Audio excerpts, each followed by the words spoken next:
Assalamualaikum warahmatullahi wabarakatuh. Gimana kabarnya hari ini anak-anak? Semoga sehat selalu ya. Masih tetap semangat kan untuk belajar hari ini? Oke. Sebelum memulai pembelajaran, terlebih dahulu kita baca basmalah ya. Bismillah.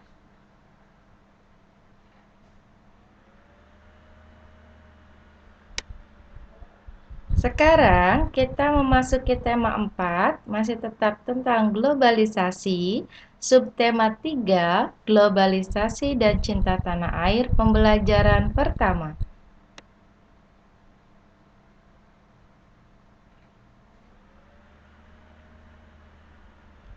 Pengertian globalisasi. Globe adalah bola bumi tiruan atau dunia tiruan. Global atau universal artinya keseluruhan yang saling berkaitan. Jadi, globalisasi adalah proses menyatunya warga secara umum dan menyeluruh menjadi sekelompok masyarakat. Hari ini kita akan belajar yang pertama, menulis informasi penting dari teks eksplanasi. Yang kedua, menjelaskan kerjasama ASEAN di bidang iptek. Yang ketiga, menjelaskan sumber energi terbarukan penghasil energi. Sikap yang akan kita kembangkan, yang pertama percaya diri, yang kedua jujur. Di subtema yang ketiga, pembelajaran pertama, kita akan memasuki tentang globalisasi dan cinta tanah air. Tentunya, kita sebagai warga negara Indonesia, kita harus cinta tanah air ya. Rasa cinta tanah air harus senantiasa tertanam dalam bentuk setiap insan. Warga negara Indonesia, rasa cinta tanah air akan membangkitkan semangat untuk senantiasa membela keutuhan Negara Kesatuan Republik Indonesia. Adanya globalisasi menuntut kualitas sumber daya manusia yang mampu bersaing di kancah internasional. Salah satunya adalah dengan mengikuti lomba sains tingkat internasional. Itu contohnya ya, Nak ya.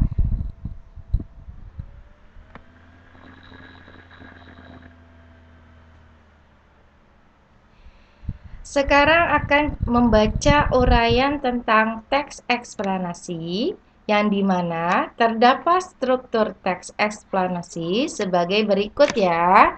Bagian yang pembuka, bagian yang pertama. Pada bagian pembuka berisi pernyataan umum penulis mengenai topik yang diangkat, yakni menjabarkan tentang tempat terjadinya dan proses terjadinya suatu peristiwa. Yang kedua, bagian isi. Bagian ini berisikan tentang urutan sebab akibat penjelasan dari topik yang diangkat secara detail dan disajikan bertahap dari awal hingga akhir. Dan yang ketiga, bagian penutup. Pada bagian penutup berisi interpretasi atau simpulan dari seluruh teks.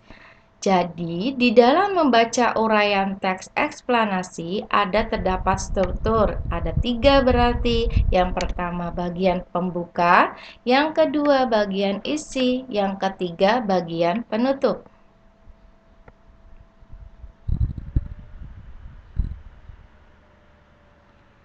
Membaca teks tentang kerjasama di lingkup ASEAN. Kerjasama dalam bidang ilmu pengetahuan dan teknologi di ASEAN tentunya mempunyai kerjasama. Kerjasama ASEAN di bidang ilmu pengetahuan dan teknologi antara lain yang pertama Biotrop. Biotrop itu singkatan dari Regional Center for Tropical Biology atau Pusat Penelitian untuk Biologi di Bogor. Yang kedua, RISCAM. RISCAM singkatan dari Regional Center for Education in Science and Mathematics atau Pusat Penelitian Pendidikan Ilmu Pengetahuan dan Matematika di Penang, Malaysia. Dan yang ketiga, RELC, singkatan dari Regional English Language Center atau Pusat Pendidikan Bahasa Inggris di Singapura. Yang keempat, SEARC, singkatan dari Regional Center of Graduate Study and Research in Agricultural atau Lembaga Penelitian dan Pengkajian Pertanian di Los Banos.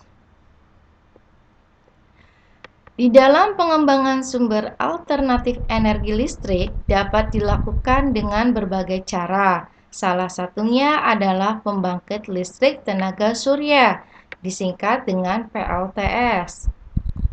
Untuk menjelaskan sumber energi penghasil energi listrik, tentunya kita harus mengetahui terlebih dahulu energi listrik dapat dihasilkan dari berbagai sumber seperti air, minyak, batu bara, angin, panas, bumi, nuklir matahari, dan lainnya. Semua sumber energi tersebut besarnya dari beberapa joule sampai jutaan joule. Sumber energi listrik adalah semua yang ada di sekitar kita yang dapat menghasilkan listrik. Nah, untuk cara kerja panel surya berarti membahas proses yang terjadinya di dalam sel surya. Sederhananya, ketika sel surya menyerap cahaya, maka terdapat pergerakan antara elektron di sisi positif dan negatif. Adanya pergerakan ini menciptakan arus listrik sehingga dapat digunakan sebagai energi alat-alat elektronik. Untuk mengetahui cara kerja panel surya, di situ ada gambarnya ya nak ya. Nah, yang pertama, cahaya matahari mengenai panel surya. Panel surya itu mengubah energi cahaya matahari menjadi arus listrik searah. Bisa disingkat dengan DC. DC. Arus yang dihasilkan menuju solar charge controller yang mengatur arus DC untuk disimpan di baterai sehingga energi listrik dapat digunakan pada waktu tertentu. Nah, urutan yang kedua di situ merupakan arus listrik dari controller dialirkan menuju inverter. Inverter ini mampu mengubah arus listrik DC menjadi arus listrik AC. Energi listrik yang dihasilkan berupa energi listrik DC dan baterai, dan arus listrik inverter dapat dimanfaatkan untuk menghidupkan peralatan listrik. Oke,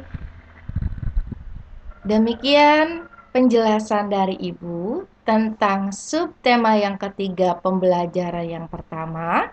Kalau ada yang mau ditanyakan, boleh langsung japri Ibu atau melalui Google Classroom. Terima kasih. Wassalamualaikum warahmatullahi wabarakatuh.